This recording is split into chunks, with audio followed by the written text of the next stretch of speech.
बच्चों, हम आज प्रीलिम्स पॉइंट ऑफ व्यू से एक इंटरेस्टिंग टॉपिक करने जा रहे हैं। इस टॉपिक से आपको 2 क्वेश्चन से 3 क्वेश्चन तक हर बार प्रीलिम्स में मिलेगा।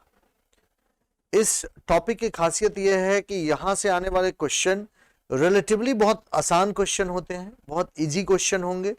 उन क्वेश्चन को टैकल करना आपके लिए बिल्कुल भी डिफिकल्ट नहीं होगा। जैसे फॉर एग्जाम्पल, अंतर्राष्ट्रीय मुद्रा कोष कौन सी रिपोर्ट प्रकाशित करती है या विश्व बैंक से कौन सी रिपोर्ट प्रकाशित होती है। तो इस पूरे के पूरे रिपोर्ट के इस सीरीज में आज के इस लेक्चर में मैं ये कोशिश करूंगा कि पीपीटीज में जहां जो इंपॉर्टेंट रिपोर्ट हो वो मैं अंडरलाइन कर दूं और उसके बारे में आपको मैं ब्रीफली एक्सप्लेन कर दूं। मैं ये कोशिश करूंगा कि पूरे डिस्कशन को मैं वहीं तक रखूं जहां तक एग्जाम पॉइंट ऑफ व्यू से इंपॉर्टेंट है। मैं बहुत डिटेल में नहीं जाऊंगा टॉपिक्स में। टॉपिक में मैं उतना ही डेप्थ एक्वायर करने की कोशिश करूंगा जितना हमारे एग्जाम पॉइंट ऑफ व्यू से इंपॉर्टेंट है। और इन पीपीटीज में जो भी इंपॉर्टेंट इंफॉर्मेशन होगी उन इंपॉर्टेंट इंफॉर्मेशन को मैं हाईलाइट करने की कोशिश करूंगा। इस टॉपिक से लगभग आपको सिविल सर्विसेज एग्जामिनेशन प्रीलिम्स में हर वर्ष 2 क्वेश्चन मिलते हैं। तो स्टार्ट करते हैं हम लोग इस टॉपिक से। इस टॉपिक में एक रिपोर्ट, जो प्रमुख सूचकांकों की रिपोर्ट में भारत का प्रदर्शन कैसा है उसके बारे में बताया गया है। अब अगर आप प्रीवियस ईयर्स के क्वेश्चन पेपर देखेंगे तो उसमें ह्यूमन डेवलपमेंट रिपोर्ट से रिलेटेड क्वेश्चन पूछा गया है, या वैश्विक मानव विकास रिपोर्ट या वैश्विक बहुआयामी गरीबी सूचकांक से रिलेटेड क्वेश्चन पूछे गए हैं, या वित्तीय स्थिरता रिपोर्ट से क्वेश्चन पूछे गए हैं। तो मैं कोशिश करूंगा कि इन सारे रिपोर्ट्स में उन इंपॉर्टेंट पॉइंट्स को आपके सामने हाईलाइट कर सकूं जहां से आपके लिए चीजों को टैकल करना और समझना ज्यादा आसान हो जाएगा। प्लस ये सारे सूचकांक एक जगह पर मिल जाने से आपके लिए उनको पढ़ना ज्यादा आसान हो जाएगा। जो सूचकांक मुझे ऐसा लगेगा कि एग्जामिनेशन पॉइंट ऑफ व्यू से इंपॉर्टेंट नहीं है उस सूचकांक को मैं स्किप कर दूंगा। कुछ ऐसे सूचकांक भी हैं, हमने सारे सूचकांक को यहां कंपाइल किया है। कुछ ऐसे सूचकांक भी हैं जो एग्जामिनेशन पॉइंट ऑफ व्यू से इंपॉर्टेंट नहीं है, उन इंफॉर्मेशन को मैं यहां से सीधे डिलीट कर दूंगा या मैं आपको उसके साथ डिस्कस नहीं करूंगा उन सूचकांकों के बारे में। अदरवाइज सारे इंपॉर्टेंट टॉपिक्स मैं आपके साथ यहां पर डिस्कस करूंगा। मैं कोशिश करूंगा कि अपने इस पूरे डिस्कशन को जितना ब्रीफ, क्रिस्प और एग्जाम ओरिएंटेड रख पाऊं उतना ही ब्रीफ, क्रिस्प और एग्जाम ओरिएंटेड रखूंगा। तो अलग अलग सूचकांकों में हिंदुस्तान का क्या प्रदर्शन है, ये इन सूचकांकों का नाम लिखा है यहां पर। जो सूचकांक मैं आपके साथ डिस्कस करूंगा कि कैसे उन सूचकांकों में हिंदुस्तान का क्या परफॉर्मेंस रहा है और किस तरीके से हिंदुस्तान ने अपने पोजीशन को इन सूचकांकों के हिसाब से इंप्रूव किया है। तो पहला ऐसा सूचकांक है, ये हमने यहां पर एक डिटेल रिपोर्ट बनाई हुई है कि कौन सा सूचकांक किसके द्वारा प्रकाशित किया जाता है और उसमें हिंदुस्तान की रैंक क्या है। ये सबसे इंपॉर्टेंट सूचकांक हैं जिनके बारे में यहां लिस्टिंग की गई है, जैसे ग्लोबल इनोवेशन इंडेक्स, विश्व बौद्धिक संपदा संगठन या विश्व प्रतिस्पर्धात्मक सूचकांक, बहुआयामी गरीबी सूचकांक। जो कौन पब्लिश करता है इन सूचकांकों के बारे में यहां पर लिस्ट दिया गया है और इंडिया की क्या रैंकिंग रही है 2022 में, वो 2022 की रैंकिंग बताई गई है। इन सूचकांकों को आप एक बार डिटेल में देख लेंगे और इंडिया की रैंकिंग देख लेंगे, इससे आपको एक आइडिया लग जाएगा। नॉर्मली वो क्वेश्चन पूछते हैं कि एक सूचकांक कौन सी संस्था प्रकाशित करती है, और प्लस कई बार वो पूछते हैं कि उसमें कौन कौन से पैरामीटर्स पर, किन बिंदुओं पर यह सूचकांक प्रकाशित किए गए हैं। तो फर्स्ट वन बाय वन हम लोग यहां डिस्कस करते हैं। पहला, ईज ऑफ डूइंग बिजनेस और व्यवसाय करने में सुगमता।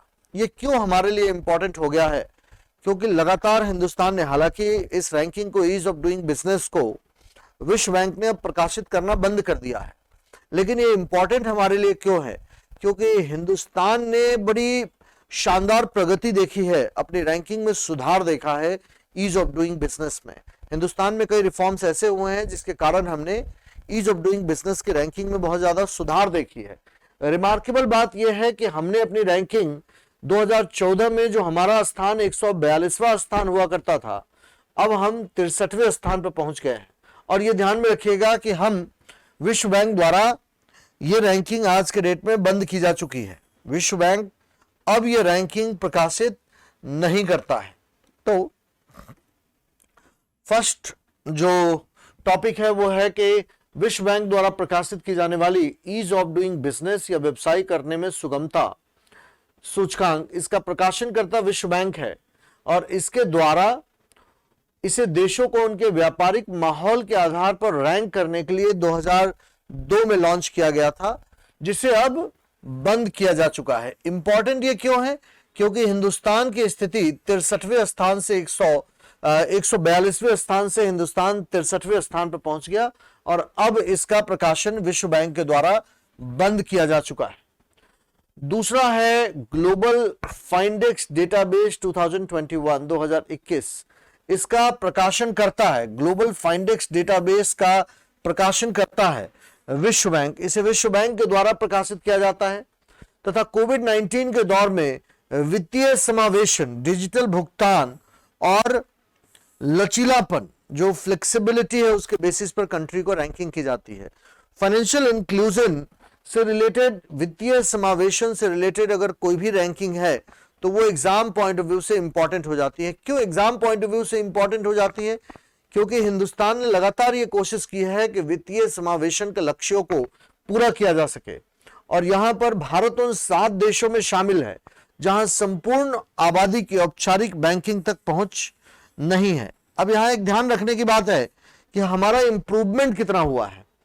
भारत में कुल वयस्कों में खाता धारकों की संख्या 2011 में 35% थी, जो 2017 में बढ़कर 80% हो गई और पेंशन भुगतान में आंतरिक धोखाधड़ी की वजह से हम कई सारी डिफिकल्टीज, कई सारी परेशानियां महसूस करते थे। इसलिए आज के डेट में देश ने नकदी की जगह बायोमेट्रिक स्मार्ट कार्ड से भुगतान करने का विकल्प अपनाया है।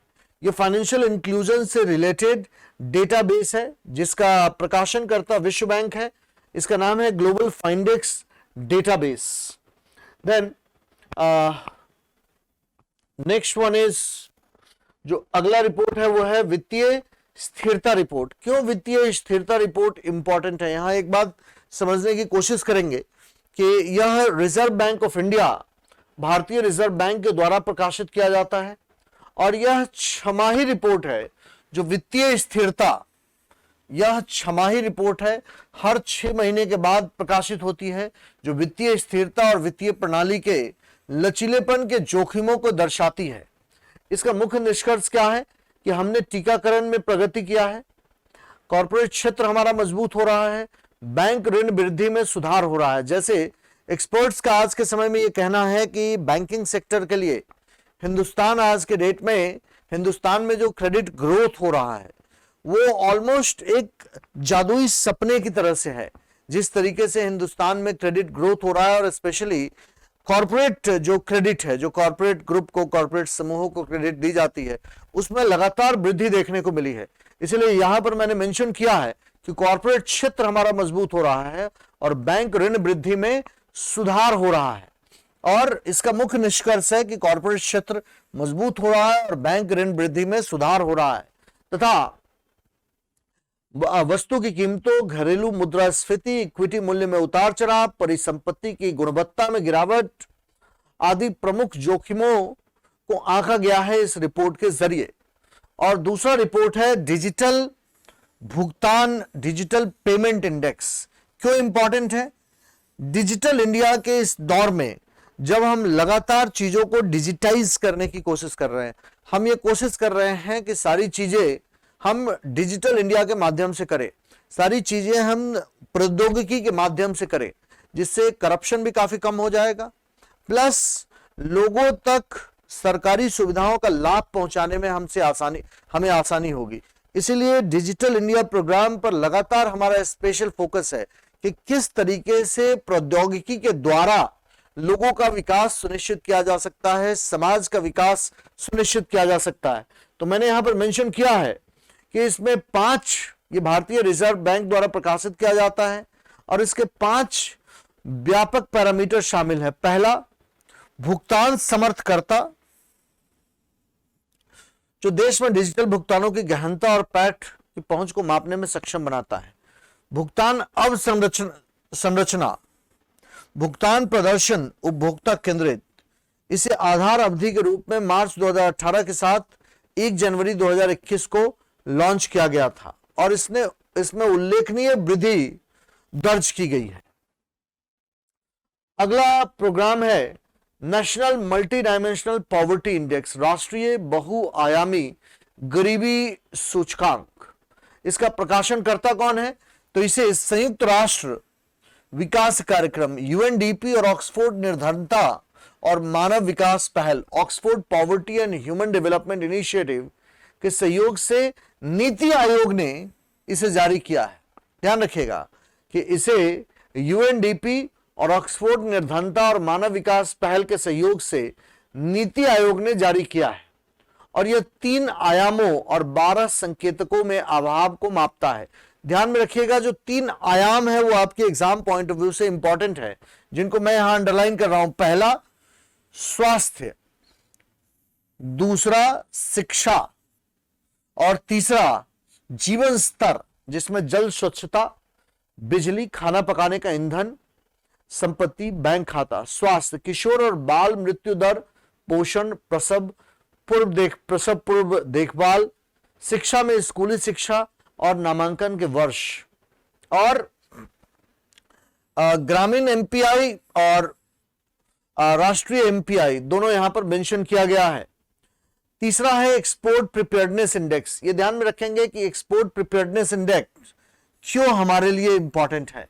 हमारे लिए इसलिए इंपॉर्टेंट है क्योंकि आज के डेट में लगातार, जैसे अभी कुछ दिन पहले, लगभग 2-3 दिन पुराना न्यूज है कि हमारे कॉमर्स मिनिस्टर ने यह कहा कि हिंदुस्तान आज के डेट में ये कंडीशन है कि लगभग $750 बिलियन का मर्चेंडाइज इस बार में एक्सपोर्ट करेगा। ये हमारे लिए एक रिमार्केबल अचीवमेंट की तरह से है और इसीलिए मैंने यहां पर मेंशन किया है कि निर्यात तत्परता सूचकांक इसका प्रकाशन करता है इंस्टीट्यूट ऑफ कॉम्पिटिटिवनेस। इसे प्रतिस्पर्धात्मक संस्थान के साथ साझेदारी में नीति आयोग ने जारी किया है। यह उपराष्ट्रीय निर्यात प्रोत्साहन के लिए महत्वपूर्ण मूलभूत क्षेत्रों की पहचान करने के लिए एक डेटा संचालित प्रयास है। और दूसरा इसका मुख्य निष्कर्ष है, अधिकांश तटीय राज्य सर्वश्रेष्ठ प्रदर्शन करता है, जिनमें गुजरात शीर्ष प्रदर्शन करता है। यह ध्यान में रखिएगा क्योंकि गुजरात के पास सबसे अच्छा एक्सपोर्ट बेस है, इसलिए गुजरात शीर्ष प्रदर्शन करता है। और स्थलरुद्ध राज्यों मतलब लैंडलॉक्ड, हरियाणा सर्वश्रेष्ठ प्रदर्शनकर्ता के तौर पर उभरा है। फिर इंडिया इनोवेशन इंडेक्स, भारत नवाचार सूचकांक, इसको नीति आयोग और प्रतिस्पर्धात्मक संस्थान के द्वारा प्रकाशित किया जाता है। यह इंपॉर्टेंट क्यों है? क्योंकि नवाचार में रैंकिंग प्रदान करने का काम इस रिपोर्ट का काम है, जहां मैंने मेंशन किया है कि यह एक व्यापक साधन है जो राज्यों और केंद्र शासित प्रदेशों को उनके बीच स्वस्थ प्रतिस्पर्धा निर्मित करने के लिए उनके नवाचार प्रदर्शन पर उन्हें रैंक प्रदान करता है। कर्नाटक, मणिपुर और चंडीगढ़ अपनी संबंधित श्रेणियों में शीर्ष पर है। यूनियन टेरिटरी में केंद्र शासित प्रदेशों में चंडीगढ़ शीर्ष पर है। पूर्वोत्तर राज्यों में और हिली एरियाज में, हिली स्टेट्स में, पहाड़ी राज्यों में मणिपुर शीर्ष पर है और कर्नाटक प्रमुख राज्यों में शीर्ष पर है। State energy and climate index, इसका भी प्रकाशनकर्ता नीति आयोग है। इस सूचकांक में इसका उद्देश्य जलवायु और ऊर्जा क्षेत्र में राज्यों और केंद्र शासित प्रदेशों द्वारा किए गए प्रयासों की निगरानी करना है। इसमें चंडीगढ़ शीर्ष अंक प्राप्त करता है और सबसे कम अंक प्राप्त करता लक्षद्वीप है।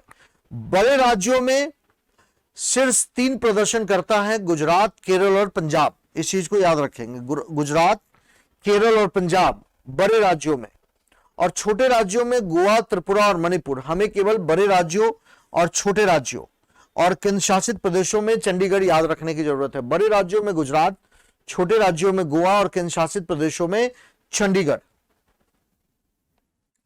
अगली रिपोर्ट है वैश्विक नवाचार सूचकांक, ग्लोबल इनोवेशन इंडेक्स। इसको प्रकाशित किया जाता है विश्व बौद्धिक संपदा संगठन कॉर्नेल विश्वविद्यालय और इनसीड, ये फ्रांस का एक विश्वविद्यालय है इनसीड, जिसके द्वारा सह प्रकाशित किया जाता है और दुनिया भर के 132 देशों और अर्थव्यवस्थाओं के नवाचार क्षमता और प्रदर्शन के अनुसार वार्षिक रैंकिंग प्रदान करता है। इसमें भारत ने 2022 में अपनी रैंकिंग में सुधार कर 40वां स्थान हासिल किया है इस सूचकांक में। तीसरा है संयुक्त राष्ट्र व्यापार और विकास सम्मेलन। ये इंपॉर्टेंट क्यों है? क्योंकि United Nations conference on trade and development, संयुक्त राष्ट्र व्यापार और विकास सम्मेलन व्यापार और विकास रिपोर्ट को प्रकाशित करता है। यह ध्यान में रखिएगा, व्यापार और विकास रिपोर्ट को संयुक्त राष्ट्र व्यापार एवं विकास सम्मेलन के द्वारा प्रकाशित किया जाता है।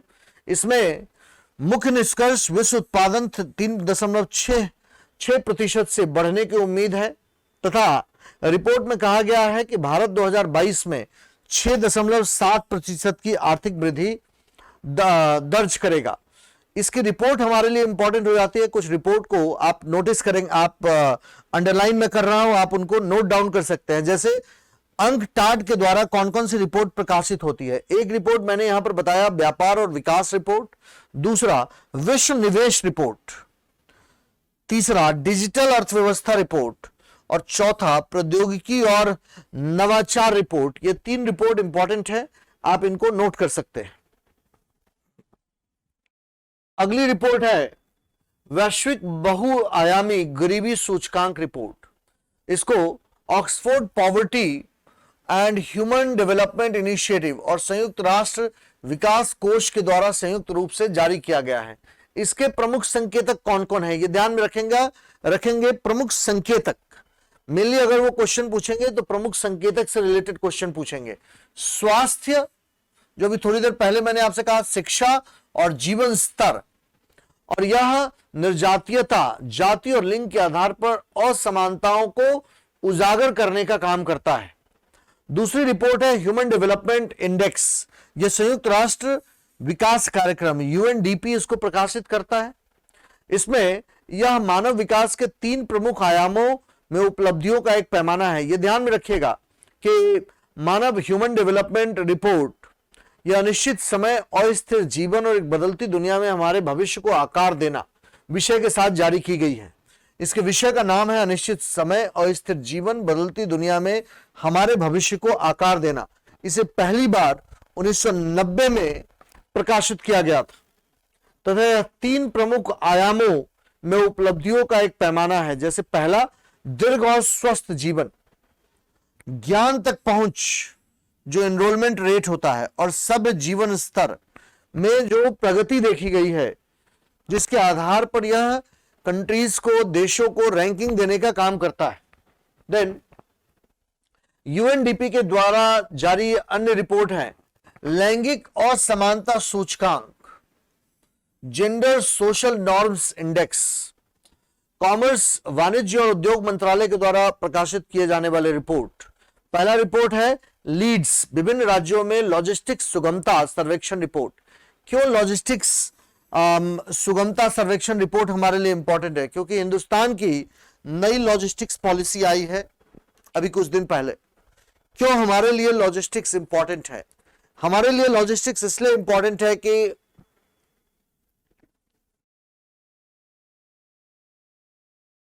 फर्स्ट, हमारी कंपनीज के लिए सामान को एक जगह से दूसरी जगह पहुंचाने में उनको बहुत ज्यादा कीमतें देनी पड़ती हैं। जैसे हिंदुस्तान में प्रति किलोमीटर लॉजिस्टिक्स कॉस्ट है लगभग $14.5 के आसपास, जबकि चीन में यह दर है $6.5 और अमेरिका में यह दर है $7। इसका मतलब है कि हमारा लॉजिस्टिक्स कॉस्ट, सामान को एक जगह से दूसरी जगह ले जाने की कीमत, हमारी दुनिया में सबसे ज्यादा लॉजिस्टिक्स कॉस्ट में से एक है। अगर हमें अपने निर्यात को इंपॉर्टेंट बनाना है, अगर हमें अपने निर्यात को बड़ा करना है, तो यह आवश्यक है कि हमें अपने लॉजिस्टिक्स कॉस्ट को कम करना होगा। तभी यह रिपोर्ट प्रकाशित की गई है जो विभिन्न राज्यों में लॉजिस्टिक्स सुगमता सर्वेक्षण रिपोर्ट है। इसे वाणिज्य और उद्योग मंत्रालय द्वारा प्रकाशित किया जाता है।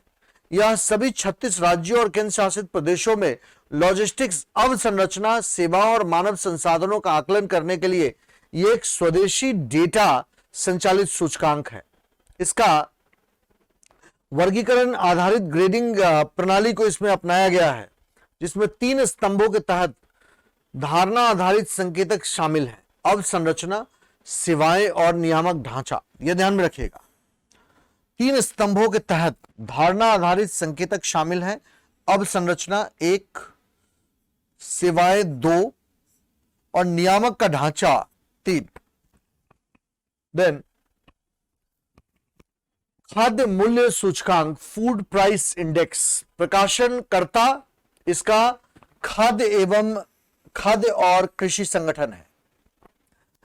FAO के द्वारा, खाद्य और कृषि संगठन के द्वारा प्रकाशित किए जाने वाले सारे रिपोर्टों को हमने यहां पर मेंशन किया है।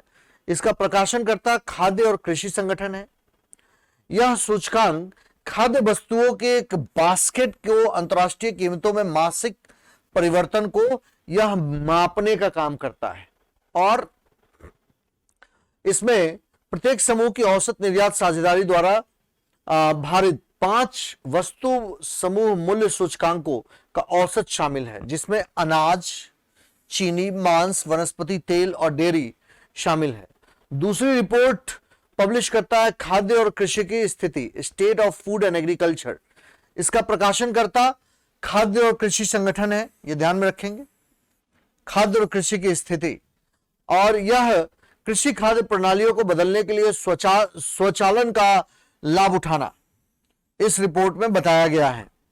और तीसरा है विश्व के वनों की स्थिति कैसी है।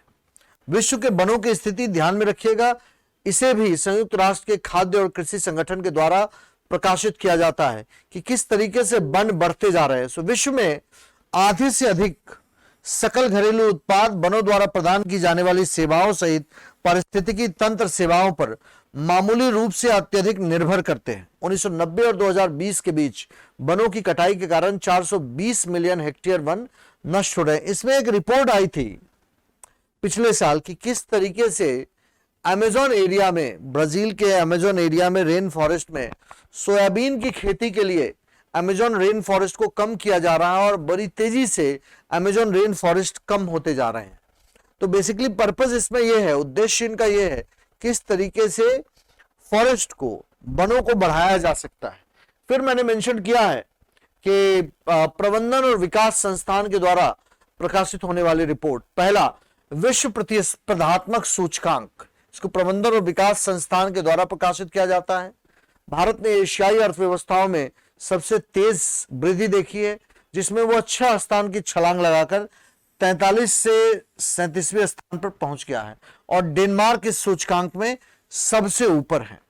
2022 में व्यवसायों को प्रभावित करने वाले 4 महत्वपूर्ण कारक थे। अब यहां पर थोड़ा समझने की कोशिश कीजिए कि 2022 के ये 4 महत्वपूर्ण कारक क्यों इंपॉर्टेंट है, क्योंकि रूस और यूक्रेन के युद्ध के बाद पूरी दुनिया में मुद्रास्फीति लगातार बढ़ गई थी, इन्फ्लेशन लगातार बढ़ गया था। सो मुद्रास्फीति संबंधी दबाव, भू राजनीतिक संघर्ष, आपूर्ति श्रृंखला की बाधाएं और कोविड-19, ये सब कुछ, ये 4 मुद्दे थे जिन पर देशों को रैंकिंग दी गई थी। मैंने यहां मेंशन किया है कि व्यापार को प्रभावित करने वाले 4 सबसे महत्वपूर्ण कारक कौन कौन थे: मुद्रास्फीति संबंधी दबाव, भू राजनीतिक संघर्ष, आपूर्ति श्रृंखला की बाधाएं और कोविड-19।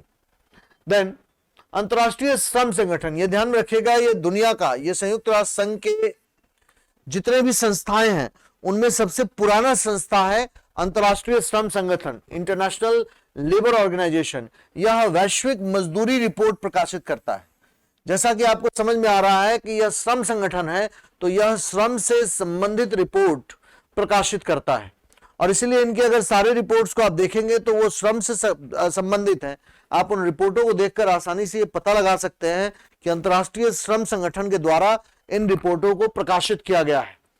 तो पहला, इस रिपोर्ट के बारे में यह इस बात का विश्लेषण करती है कि किस तरीके से कोविड-19 महामारी संकट के बाद जीवन यापन के संकट ने देशों और क्षेत्रों में मजदूरी और क्रय शक्ति को प्रभावित किया है। पहला, कि किस तरीके से मजदूरी और क्रय शक्ति कोविड-19 की वजह से प्रभावित हुई है, और किस तरीके से वेतनभोगी कर्मचारियों के को वेतन की हानि हुई है और बढ़ती मुद्रास्फीति से कई जगह पर वास्तविक वेतन वृद्धि को नकारात्मक रूप से यह प्रभावित कर रही है। इन सारे मुद्दों पर रिपोर्ट प्रकाशित करने का काम है इस संस्था का। वैश्विक मजदूरी रिपोर्ट, आधुनिक दास्ता के वैश्विक अनुमान, global estimates of modern slavery, यह रिपोर्ट भी अंतर्राष्ट्रीय श्रम संगठन के द्वारा ही प्रकाशित किया गया है। ये ध्यान में रखेंगे कि श्रम से संबंधित या लेबर से संबंधित कोई भी रिपोर्ट अगर आपके पेपर में आएगा तो लगभग 90% चांसेस है कि उसको अंतर्राष्ट्रीय श्रम संगठन ने ही प्रकाशित किया है। रटना आपके लिए थोड़ा मुश्किल होगा, कॉमन सेंस का आप इस्तेमाल करेंगे तो आपको ये पता चल जाएगा कि श्रम से संबंधित अगर कोई भी रिपोर्ट पब्लिश किया गया है तो वो पब्लिश करने का काम अंतर्राष्ट्रीय श्रम संगठन का है। जो मैंने यहां पर मेंशन किया है कि अंतर्राष्ट्रीय श्रम संगठन ये अलग अलग रिपोर्ट प्रकाशित करती है, जैसे विश्व सामाजिक संरक्षण report, world employment and social outlook trend. फिर मैंने यहां पर मेंशन किया है कि विश्व यात्रा और पर्यटन विकास सूचकांक, इंपॉर्टेंट नहीं है एग्जामिनेशन पॉइंट ऑफ व्यू से। ग्लोबल जेंडर गैप इंपॉर्टेंट है, ये ध्यान में रखिएगा। वर्ल्ड इकोनॉमिक फोरम, विश्व आर्थिक मंच इसको प्रस्तुत करता है। ग्लोबल जेंडर गैप, विश्व आर्थिक मंच इसको प्रकाशन करता है इस रिपोर्ट का। यह 4 प्रमुख आयामों में लैंगिक समानता के वर्तमान स्थिति और विकास के बेंचमार्क स्थापित करता है। आर्थिक भागीदारी महिलाओं को कितनी मिली है, शैक्षिक प्रगति कितनी हुई है, स्वास्थ्य और उत्तरजीविता और राजनीतिक अधिकारिता। आइसलैंड प्रथम स्थान पर है इस रिपोर्ट में, आइसलैंड प्रथम स्थान पर है। भारत स्वास्थ्य और उत्तरजीविता उप सूचकांक में दुनिया में सबसे खराब प्रदर्शन करने वाला देश था, जहां भारत 146वें स्थान पर है। हालांकि भारत का स्थान इसमें इस रिपोर्ट में 135वां है, इसका मतलब हमें काफी काम करने की आवश्यकता है। पर्यावरण प्रदर्शन सूचकांक, इन्वायरमेंटल परफॉर्मेंस इंडेक्स, इसको वर्ल्ड इकोनॉमिक फोरम के द्वारा प्रकाशित किया जाता है। विश्व व्यापार मंच, Yale Center for Environmental Law and Policy और कोलंबिया यूनिवर्सिटी, इसमें भारत 180वें स्थान पर है। ग्लोबल रिस्क रिपोर्ट, इसे भी विश्व आर्थिक मंच के द्वारा प्रकाशित किया जाता है। ग्लोबल वैश्विक जोखिम रिपोर्ट, यह 5 श्रेणियों में उत्पन्न होने वाले जोखिमों पर प्रकाश डालता है। आर्थिक, पर्यावरणीय, भू राजनीतिक, सामाजिक और तकनीकी। इसके द्वारा पब्लिश की जाने वाली और भी रिपोर्ट है। एक बात ध्यान में रखेंगे, इससे रिलेटेड क्वेश्चन पहले आ चुका है कि वर्ल्ड इकोनॉमिक फोरम या विश्व व्यापार मंच की स्थापना किसने की थी। इसकी स्थापना क्लॉस श्वाब ने किया था। 2009 के प्रीलिम्स का ये क्वेश्चन है, उसके बाद दोबारा से इस क्वेश्चन को 2017 में पूछा गया है। तो ऐसे फैक्चुअल क्वेश्चन टैकल करना बहुत चैलेंजिंग नहीं होता है, तो इसीलिए मैंने आपसे कहा कि ये रिपोर्ट के क्वेश्चंस को थोड़ा आप ध्यान से देखेंगे तो एग्जाम में ये हिट हो सकता है। विश्व और इसके द्वारा प्रकाशित की जाने वाली विभिन्न रिपोर्ट, जिसमें सबसे महत्वपूर्ण रिपोर्टों पर मैं अंडरलाइन कर रहा हूं। पहला, वैश्विक प्रौद्योगिकी शासन रिपोर्ट, वैश्विक साइबर सुरक्षा आउटलुक, वैश्विक प्रतिस्पर्धात्मक रिपोर्ट, वैश्विक विनिर्माण सूचकांक, वैश्विक सामाजिक गतिशीलता सूचकांक, विश्व आर्थिक आउटलुक रिपोर्ट और महामारी के बाद की दुनिया में भारतीय शहर और समावेशी विकास सूचकांक, ये सारे रिपोर्ट यह मंच प्रस्तुत करता है। संयुक्त राष्ट्र जनसंख्या कोष, विश्व जनसंख्या की स्थिति, state of the world population, पहला state of the world population में इसका प्रकाशन करता संयुक्त राष्ट्र जनसंख्या कोष है।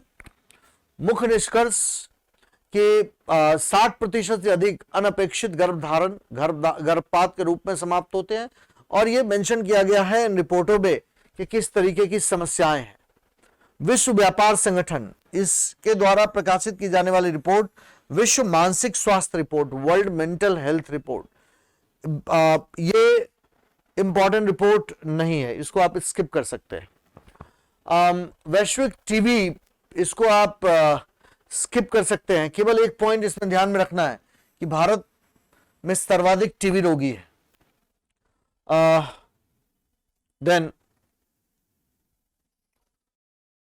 हाँ, यूएनईपी पर्यावरण से रिलेटेड कोई भी रिपोर्ट आपके एग्जाम पॉइंट ऑफ व्यू से बहुत ज्यादा इंपॉर्टेंट हो जाता है। क्यों बहुत ज्यादा इंपॉर्टेंट हो जाता है एग्जाम पॉइंट ऑफ व्यू से पर्यावरण से संबंधित कोई भी रिपोर्ट? इसके पीछे का कारण यह है, दो चीजें इसके पीछे रीजन है। यह है कि एग्जाम में एनवायरमेंट को स्पेशल फोकस होता है। सिविल सर्विसेज एग्जाम में अगर आप पिछले कुछ सालों को देखेंगे तो इसलिए एनवायरमेंट से रिलेटेड अगर कोई भी प्रोग्राम, कोई भी रिपोर्ट आता है तो वो एग्जाम पॉइंट ऑफ व्यू से बड़ा इंपॉर्टेंट हो जाता है।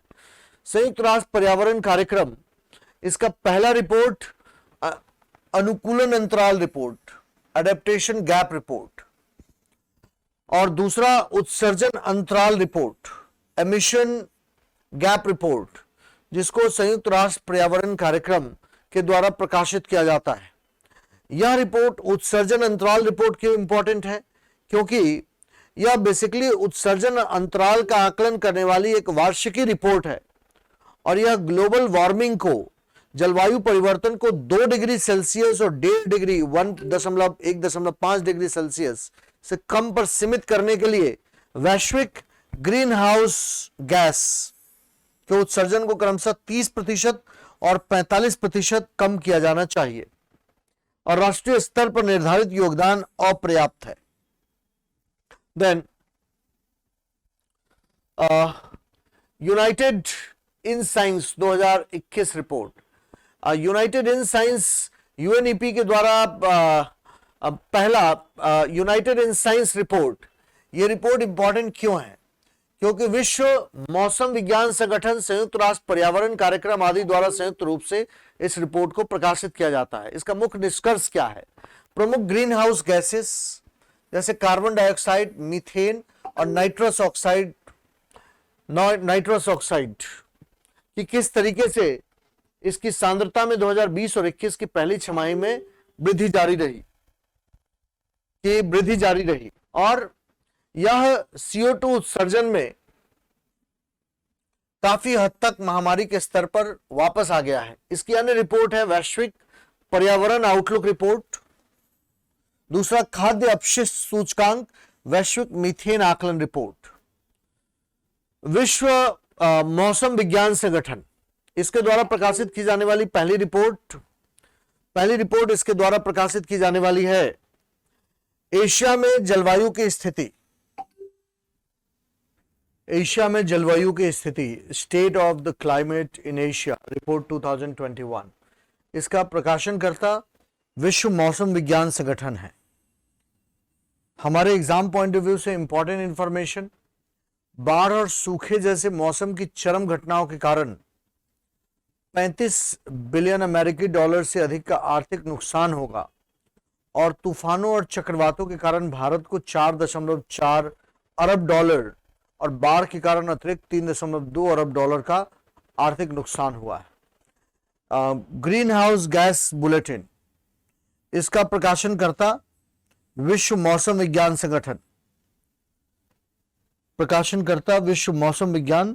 संगठन,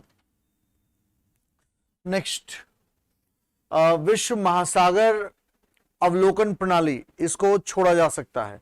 वैश्विक जलवायु की स्थिति इंपॉर्टेंट रिपोर्ट है, ये ध्यान में रखिएगा। इसका प्रकाशनकर्ता विश्व मौसम विज्ञान संगठन। मुख्य निष्कर्ष, वैश्विक स्तर पर कार्बन डाइऑक्साइड की सांद्रता और 413.2 पार्ट्स प्रति मिलियन या पूर्व औद्योगिक स्तर के 149% तक पहुंच गई है। और उसके अलावा इससे रिलेटेड कुछ फैक्ट्स दिए गए हैं, लेकिन बेसिकली अगर आपसे क्वेश्चन पूछा जाएगा तो क्वेश्चन आपसे रिपोर्ट के बेसिस पर ही क्वेश्चन पूछा जाएगा। देन अगला रिपोर्ट है शिक्षा मंत्रालय द्वारा प्रकाशित की जाने वाली रिपोर्ट। पहला, राष्ट्रीय संस्थागत रैंकिंग फ्रेमवर्क के द्वारा भारत के उच्च शिक्षा संस्थानों की रैंकिंग। प्रकाशनकर्ता शिक्षा मंत्रालय, ध्यान में रखिएगा, राष्ट्रीय संस्थागत रैंकिंग फ्रेमवर्क, प्रकाशकर्ता शिक्षा मंत्रालय। और कॉलेजेस में नंबर 1 IIT मद्रास विश्वविद्यालय, IISc बैंगलोर और कॉलेज में मिरांडा हाउस नई दिल्ली। वैसे ये आपसे नहीं पूछा जाएगा। क्वेश्चन अगर आपसे पूछा जाएगा तो ये पूछा जाएगा कि ये रिपोर्ट कौन पब्लिश करता है। नवाचार उपलब्धियों पर संस्थानों की अटल रैंकिंग, प्रकाशनकर्ता शिक्षा मंत्रालय। देन सारे रिपोर्ट्स भी नहीं पढ़ने हैं, ये ध्यान रखना है। हर रिपोर्ट्स को पढ़ने की आवश्यकता नहीं है, क्योंकि हर रिपोर्ट को अगर आप पढ़ेंगे और रिपोर्ट से रिलेटेड सारी बातों को अगर आप जानने की कोशिश करेंगे, चीजें आपके लिए बहुत मुश्किल हो जाएंगे। तो इसलिए हर रिपोर्ट को जानने की कोशिश मत कीजिए।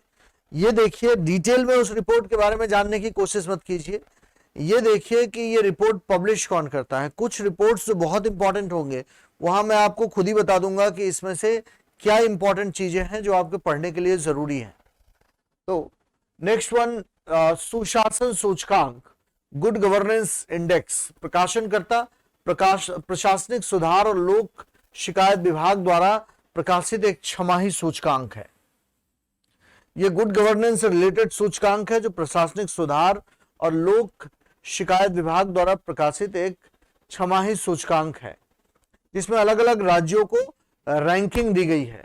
यह राज्यों और केंद्र शासित प्रदेशों में शासन की स्थिति का आकलन करता है, जो राज्यों और जिलों को रैंकिंग प्रदान करता है। देन राष्ट्रीय ई गवर्नेंस सेवा वितरण आकलन, प्रकाशनकर्ता प्रशासनिक सुधार और लोक शिकायत विभाग, प्रशासनिक सुधार और लोक शिकायत विभाग।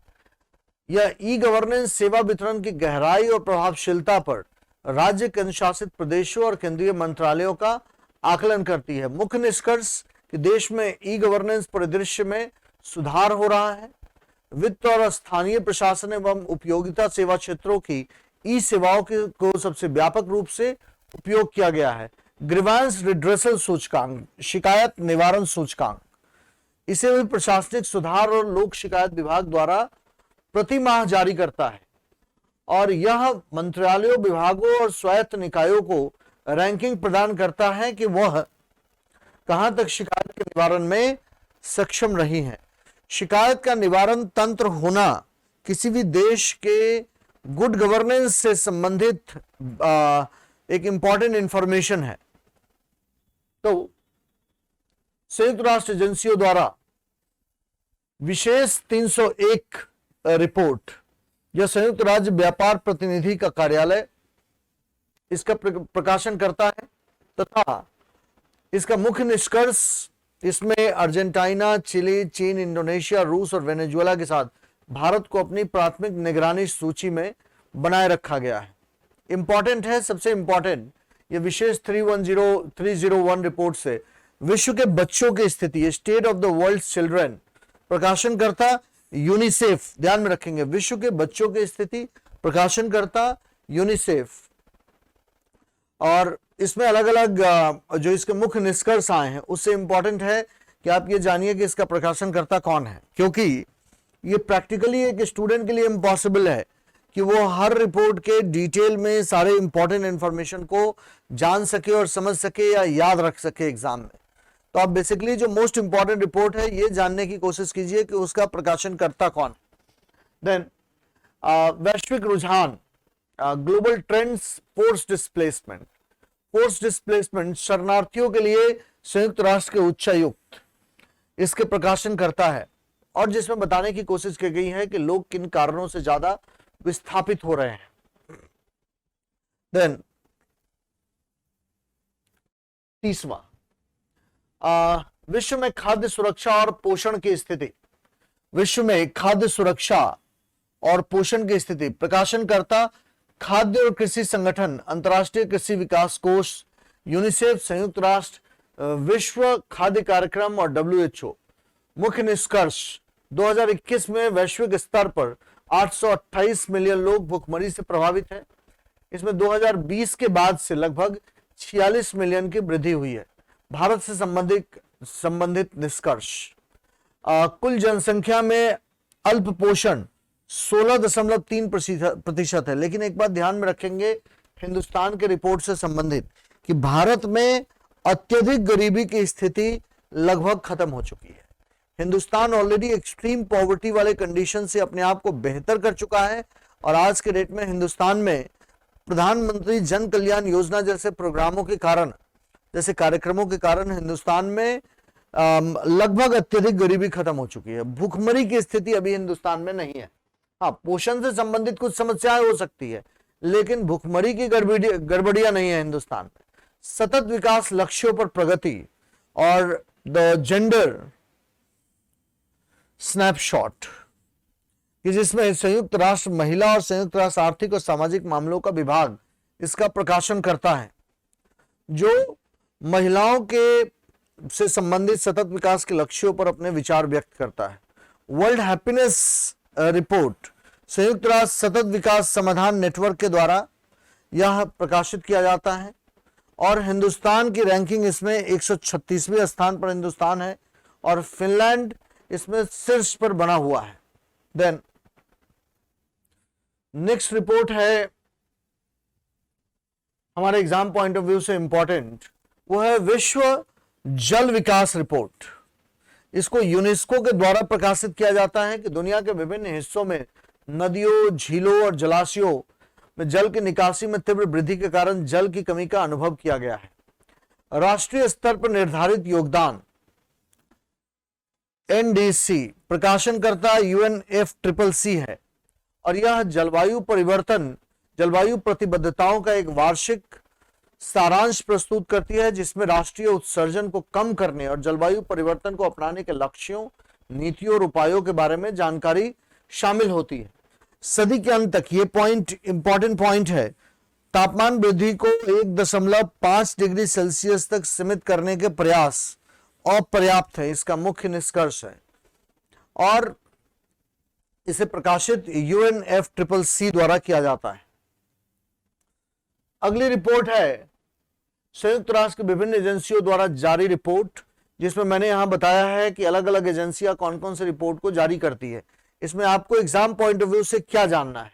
एग्जाम पॉइंट ऑफ व्यू से पहला, यूनेस्को द्वारा जारी रिपोर्ट वैश्विक शिक्षा निगरानी रिपोर्ट, लैंगिक समानता सूचकांक और भारत के लिए शिक्षा की स्थिति रिपोर्ट। इसमें से 2 रिपोर्ट याद रखेंगे, लैंगिक समानता सूचकांक और विश्व शिक्षा निगरानी रिपोर्ट।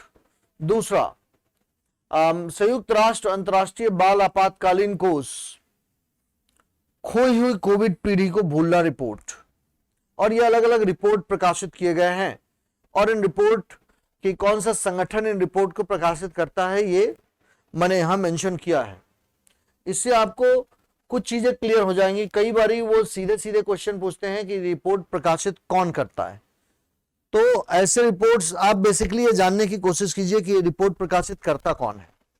इसलिए मैंने आपसे लेक्चर की शुरुआत में कहा था कि लगभग 1 से 2 क्वेश्चन इस टॉपिक से आ जाते हैं और ये रिलेटिवली आसान टॉपिक होता है। मेनली आपको फोकस करना है संयुक्त राष्ट्र संघ जो रिपोर्ट प्रकाशित करता है, IMF जो रिपोर्ट प्रकाशित करता है और विश्व बैंक जो रिपोर्ट प्रकाशित करता है। इसलिए इन सारे रिपोर्ट्स को एक जगह पर हमने करने की कोशिश की है।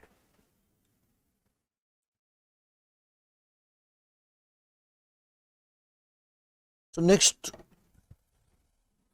विश्व ऊर्जा संक्रमण outlook, world energy transition outlook. इसका प्रकाशन करता अंतर्राष्ट्रीय अक्षय ऊर्जा एजेंसी। उसके बाद रिपोर्ट नवीकरणीय ऊर्जा रिपोर्ट, प्रकाशन करता अंतर्राष्ट्रीय ऊर्जा एजेंसी। मुख्य निष्कर्ष, अगले 5 वर्षों में वैश्विक बिजली क्षमता विस्तार का 90% नवीकरणीय ऊर्जा से संबंधित होगा और इसका अधिकांश हिस्सा भारत में होगा। हमारे लिए नवीकरणीय ऊर्जा रिपोर्ट क्यों इंपॉर्टेंट है? क्योंकि हिंदुस्तान नवीकरणीय ऊर्जा के स्रोतों पर लगातार काम कर रहा है। आज के डेट में हिंदुस्तान में कई सारी ऐसी कंपनीज हैं जो ग्लोबल लीडर बन चुकी हैं रिन्यूएबल एनर्जी के फील्ड में, जैसे अदानी ग्रीन, टाटा पावर, ये सब ग्लोबल लीडर है अपने फील्ड में। और विश्व ऊर्जा आउटलुक, इसको प्रकाशित अंतर्राष्ट्रीय ऊर्जा एजेंसी करती है। मुख्य निष्कर्ष, विश्व पहले वैश्विक ऊर्जा संकट का सामना कर रहा है जो यूक्रेन पर रूस के आक्रमण से शुरू हुआ और भारत में इस दशक में ऊर्जा की मांग में दुनिया में सबसे बड़ी वृद्धि देखने की संभावना है। इसका कारण क्या है कि हिंदुस्तान की इकोनॉमी अगले 10 वर्षों में लगभग यहां से 150% बढ़ने जा रही है। हमारी इकोनॉमी कुछ 7.5-8 ट्रिलियन डॉलर होने जा रही है बाई 2033, और तभी हमारी ऊर्जा की जरूरतें, ऊर्जा की मांगे दूसरे देशों के अनुपात में काफी तेजी से बढ़ेंगी। और अंतर्राष्ट्रीय ऊर्जा एजेंसी द्वारा जारी अन्य रिपोर्ट, वैश्विक ईंधन अर्थव्यवस्था पहल, विश्व ऊर्जा निवेश रिपोर्ट, इन दोनों रिपोर्ट को याद रखेंगे। Then business reform action plan, व्यापार सुधार कार्य योजना, प्रकाशनकर्ता उद्योग संवर्धन और आंतरिक व्यापार विभाग, देश भर में ईज ऑफ डूइंग बिजनेस सुधारों को आगे बढ़ाने का काम करता है। दूसरा, भारत की बायो इकोनॉमी रिपोर्ट या जैव प्रौद्योगिकी उद्योग अनुसंधान सहायता परिषद द्वारा प्रकाशित किया जाता है। और असमानता को कम करने की प्रतिबद्धता, यह report Oxfam international and development finance के द्वारा तैयार किया जाता है कि किस प्रकार से कोविड-19 के आखिरी के 2 वर्षों में देशों ने कोविड-19 से संबंधित जो असमानता उत्पन्न हुई है उससे लड़ने के लिए क्या क्या सरकारी नीतियां रही हैं। नेक्स्ट रिपोर्ट है अब भ्रष्टाचार धारणा सूचकांक, इससे रिलेटेड क्वेश्चन पूछे जा चुके हैं, जिसमें इसका प्रकाशनकर्ता ट्रांसपेरेंसी इंटरनेशनल है और यह विशेषज्ञों और व्यवसायियों के अनुसार सार्वजनिक क्षेत्र के भ्रष्टाचार के कथित स्तरों के आधार पर देशों को रैंकिंग प्रदान करता है। जैसे बेहतरीन छवि होती है अगर आपका नंबर 100 के आसपास है, और सबसे खराब छवि होती है जब आपका नंबर 0 के आसपास है। इसमें भारत का स्कोर 40वें स्थान पर है और 180 देशों में भारत 85वें स्थान पर है। डेनमार्क, न्यूजीलैंड और फिनलैंड संयुक्त रूप से सबसे ऊपर है। विश्व प्रेस स्वतंत्रता सूचकांक इंपॉर्टेंट क्यों है? क्योंकि इसको पब्लिश किया है रिपोर्टर्स विदाउट बॉर्डर ने।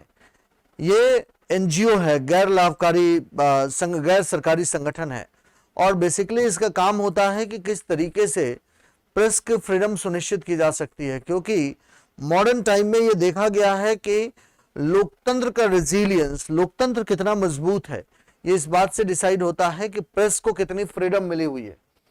तो विश्व प्रेस स्वतंत्रता सूचकांक रिपोर्टर्स विदाउट बॉर्डर द्वारा प्रकाशित किया जाता है। इसमें भारत की रैंकिंग 2022 में 150वें स्थान पर है। भारत कौशल report, India skills report, Akhil Bharatiya तकनीकी शिक्षा परिषद, भारतीय उद्योग परिसंघ और अन्य संगठनों के साथ साझेदारी में यह रिपोर्ट प्रकाशित किया जाता है, जिसमें भारत का रोजगार योग्य कार्यबल 46.2% से बढ़ 50.3% हो गया है। कुछ एजेंसियों ने यह रिपोर्ट किया था कि भारत में जो ग्रेजुएट लोग बन रहे हैं या जो लोग इंजीनियरिंग कर रहे हैं उनमें इतना स्किल नहीं है कि वो मार्केट उनको एब्जॉर्व कर सके। तभी इस रिपोर्ट की अहमियत बढ़ जाती है कि हमारे स्किल्ड पॉपुलेशन का नंबर अभी लगातार बढ़ रहा है। लगातार भारत ने इस दिशा में काम किया है। फिर विश्व न्याय परियोजना इंपॉर्टेंट रिपोर्ट नहीं है। हेनले पासपोर्ट सूचकांक, ध्यान रखिएगा, हेनले पासपोर्ट सूचकांक, इसका प्रकाशनकर्ता जैसा नाम सजेस्ट करता है हेनले एंड पार्टनर है। यह दुनिया के पासपोर्टों को उन गंतव्यों की संख्या के अनुसार सूचीबद्ध करता है जहां उनके धारक बिना पूर्व वीजा के पहुंच सकते हैं। यह रैंकिंग दी जाती है उन देशों को जो दुनिया में सबसे ज्यादा जिनके पासपोर्ट को पावरफुल माना जाता है। यह बिना किसी पूर्व वीजा के आधार पर पहुंच सकते हैं। जापान और सिंगापुर के लोग बिना किसी पूर्व वीजा के आधार पर दुनिया में अधिकांश जगहों पर पहुंच सकते हैं। वैश्विक खाद्य सुरक्षा सूचकांक, इसे लंदन स्थित इकोनॉमिक इंपैक्ट के द्वारा प्रकाशित किया गया है। आयरलैंड इस सूचकांक में सबसे ऊपर है। भारत 97.2 अंकों के साथ 71वें स्थान पर है। विश्व प्रवासन दिवस रिपोर्ट, वर्ल्ड माइग्रेशन रिपोर्ट, प्रवासन के लिए अंतर्राष्ट्रीय संगठन, जैसा नाम सजेस्ट कर रहा है, यह ऑर्गेनाइजेशन प्रवासन के लिए अंतर्राष्ट्रीय संगठन द्वारा यह रिपोर्ट प्रकाशित किया जाता है कि किस तरीके से लगातार प्रवासन में वृद्धि हो रही है। यह ध्यान में रखेंगे कि दुनिया में सबसे ज्यादा प्रवासियों में भारतीय मूल के सबसे ज्यादा निवासी रहते हैं। पहली बार हिंदुस्तान ने लगभग $100 मिलियन का remittance 100 billion dollar remittance receive किया, मतलब हमारे लोग जो हिंदुस्तान में पैसा भेज रहे हैं, धन प्रेषण, वो पहली बारी 100 बिलियन डॉलर क्रॉस कर गया है। तो मैंने मेंशन किया यहां पर खाद्य संकट पर वैश्विक रिपोर्ट। ये खाद्य संकट के खिलाफ वैश्विक नेटवर्क इसे प्रकाशित करता है और यह 2021 में 53 देशों और क्षेत्रों में 193 मिलियन लोगों को गंभीर रूप से खाद्य असुरक्षित पाया गया है। हिंदुस्तान के इस मुद्दे पर बेहतर स्थिति है। जैसा कि मैंने आपसे कहा कि हिंदुस्तान में लगभग एक्सट्रीम पॉवर्टी खत्म हो चुकी है। अंतर्राष्ट्रीय मुद्रा कोष के रिपोर्ट के अनुसार भारत में प्रवासन, इसका प्रकाशन करता है सांख्यिकी और कार्यक्रम क्रियान्वयन मंत्रालय, जो ये बताता है कि भारत में किस तरीके से लगातार प्रवासन बढ़ रहा है। तो पुरुषों की तुलना में महिलाओं ने प्रवासन दर 47.9% का उच्च हिस्सा दर्ज किया है। भारत में असमानता रिपोर्ट, इस रिपोर्ट को पब्लिश करती है ऑक्सफैम इंडिया कि हिंदुस्तान में किस प्रकार से डिजिटल डिवाइड हो रहा है, हिंदुस्तान में कैसे अमीर और गरीब लोगों की डिजिटल टेक्नोलॉजी पर पहुंच है। देन अगली रिपोर्ट है सामाजिक प्रगति सूचकांक। इसे प्रतिस्पर्धात्मक और सामाजिक प्रगति अनिवार्यता संस्थान द्वारा प्रकाशित किया जाता है। देन तीसरा राज्य स्टेट फूड सेफ्टी इंडेक्स, इसे भारतीय खाद्य सुरक्षा और मानव प्राधिकरण द्वारा प्रकाशित किया जाता है। यह सूचक 5 मापदंडों पर राज्यों के प्रदर्शन को मापता है। पहला, ध्यान में रखिएगा, मानव संसाधन। यह सूचकांक 5 मापदंडों पर राज्यों के प्रदर्शन को मापता है। पहला, मानव संसाधन। दूसरा, अनुपालन। तीसरा, खाद्य परीक्षण, नियामक कर्मचारियों और प्रयोगशाला कर्मियों का प्रशिक्षण और क्षमता निर्माण, उपभोक्ता अधिकारिकता। विश्व स्वास्थ्य सुरक्षा सूचकांक, प्रकाशनकर्ता गैर लाभकारी। इस रिपोर्ट को छोड़ दीजिए, ग्लोबल हेल्थ सिक्योरिटी इंडेक्स, ये इंपॉर्टेंट नहीं है हमारे एग्जाम पॉइंट ऑफ व्यू से। अगला रिपोर्ट जो एग्जाम पॉइंट ऑफ व्यू से इंपॉर्टेंट है वो है India state of forest report. इसे पर्यावरण, वन और जलवायु परिवर्तन मंत्रालय के तहत भारतीय वन सर्वेक्षण के द्वारा 2 वर्षों में प्रकाशित किया जाता है। इस पॉइंट को याद रखेंगे, इसे 2 वर्षों में प्रकाशित किया जाता है, India state of forest report. इसका मुख्य निष्कर्ष है कि भारत में फॉरेस्ट में, वन आवरण में वृद्धि हुई है और 21.71% भौगोलिक क्षेत्र में वन आवरण है। सिर्फ 5 देश है। सबसे पहले मध्य प्रदेश, 5 राज्य हैं। सबसे पहले मध्य प्रदेश, अरुणाचल प्रदेश, छत्तीसगढ़, उड़ीसा और महाराष्ट्र, जहां सबसे ज्यादा फॉरेस्ट है, और मैंग्रोव कवर में शीर्ष राज्य और केंद्र शासित प्रदेश है Paschim Bangal, Gujarat, Andaman and Nicobar. Then next one है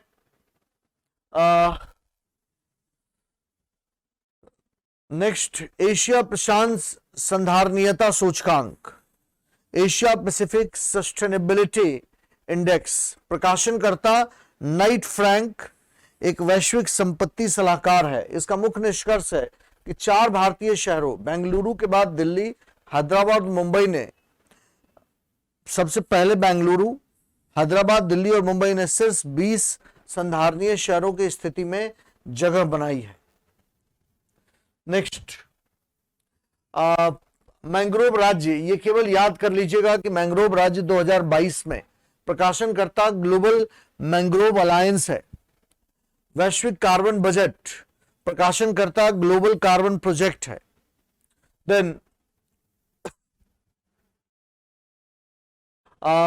यहां पर मैंने मेंशन किया है कुछ महत्वपूर्ण रिपोर्ट, और रिपोर्टों को कौन पब्लिश करता है। ये ध्यान में रखिएगा कि अंतर्राष्ट्रीय मुद्रा कोष जो भी रिपोर्ट पब्लिश करता है हमारे एग्जाम पॉइंट ऑफ व्यू से इंपॉर्टेंट हो जाएगा। दूसरा, विश्व व्यापार संगठन के द्वारा प्रकाशित किए जाने वाला रिपोर्ट, एशियन विकास बैंक के द्वारा प्रकाशित किया जाने वाला report, world wide fund for nature के द्वारा प्रकाशित किया जाने वाला रिपोर्ट। देन पेट्रोलियम निर्यातक देशों का संगठन ओपेक के द्वारा प्रकाशित किया जाने वाला रिपोर्ट।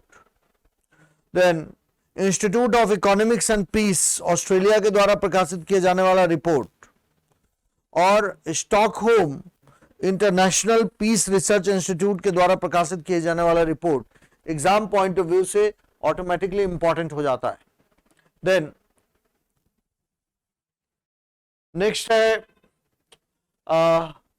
राष्ट्रीय सांख्यिकी कार्यालय के द्वारा प्रकाशित किए जाने वाला रिपोर्ट, नीति आयोग और ऊर्जा दक्षता ब्यूरो के द्वारा प्रकाशित किए जाने वाला रिपोर्ट, नीति आयोग, मानव संसाधन और विकास मंत्रालय और विश्व बैंक के द्वारा स्कूली शिक्षा पर प्रकाशित किए जाने वाला report exam point of view से इंपॉर्टेंट है। यहां जो अंडरलाइन कर रहा हूं वो जरूर ध्यान से देखिएगा। वित्त मंत्रालय वित्तीय समावेशन सूचकांक एग्जाम पॉइंट ऑफ व्यू से इंपॉर्टेंट है। स्वास्थ्य और परिवार कल्याण मंत्रालय राष्ट्रीय परिवार स्वास्थ्य सर्वेक्षण, पर्यावरण मंत्रालय भारत के पर्यावरण की स्थिति, ऊर्जा मंत्रालय state rooftop solar attraction index. Then ये कुछ प्रोफेशनल न्यूज है हमारे बैचेस से रिलेटेड, तो इन सारे रिपोर्टों को ध्यान में रखेंगे जो मैंने यहां पर अंडरलाइन किया है, ये एग्जाम पॉइंट ऑफ व्यू से इंपॉर्टेंट है। बेसिकली इस पूरे के पूरे लेक्चर सीरीज में आप एक बात ध्यान में रखेंगे कि जिन चीजों को मैंने हाईलाइट किया है, जैसे ये रिपोर्ट है, अब ये रिपोर्ट के सारे पॉइंट्स को याद रखना, सभी बिंदुओं को याद रखना आपके लिए पॉसिबल नहीं हो पाएगा। आपके लिए जरूरी है कि कुछ उन्हीं बातों पर फोकस करें जो एग्जाम पॉइंट ऑफ व्यू से रिलेवेंट है। जिन बातों को मैंने हाईलाइट करने की कोशिश की है, अंडरलाइन किया है, उन चीजों को जानने की कोशिश करेंगे, उन चीजों को देखने की कोशिश करेंगे। हो सकता है तो कहीं साइड में नोटबुक में इन सारी बातों को नोट डाउन कर ले। इसके साथ ही हमारा ये लेक्चर आज यहां पर फिनिश होता है। Thank you very much.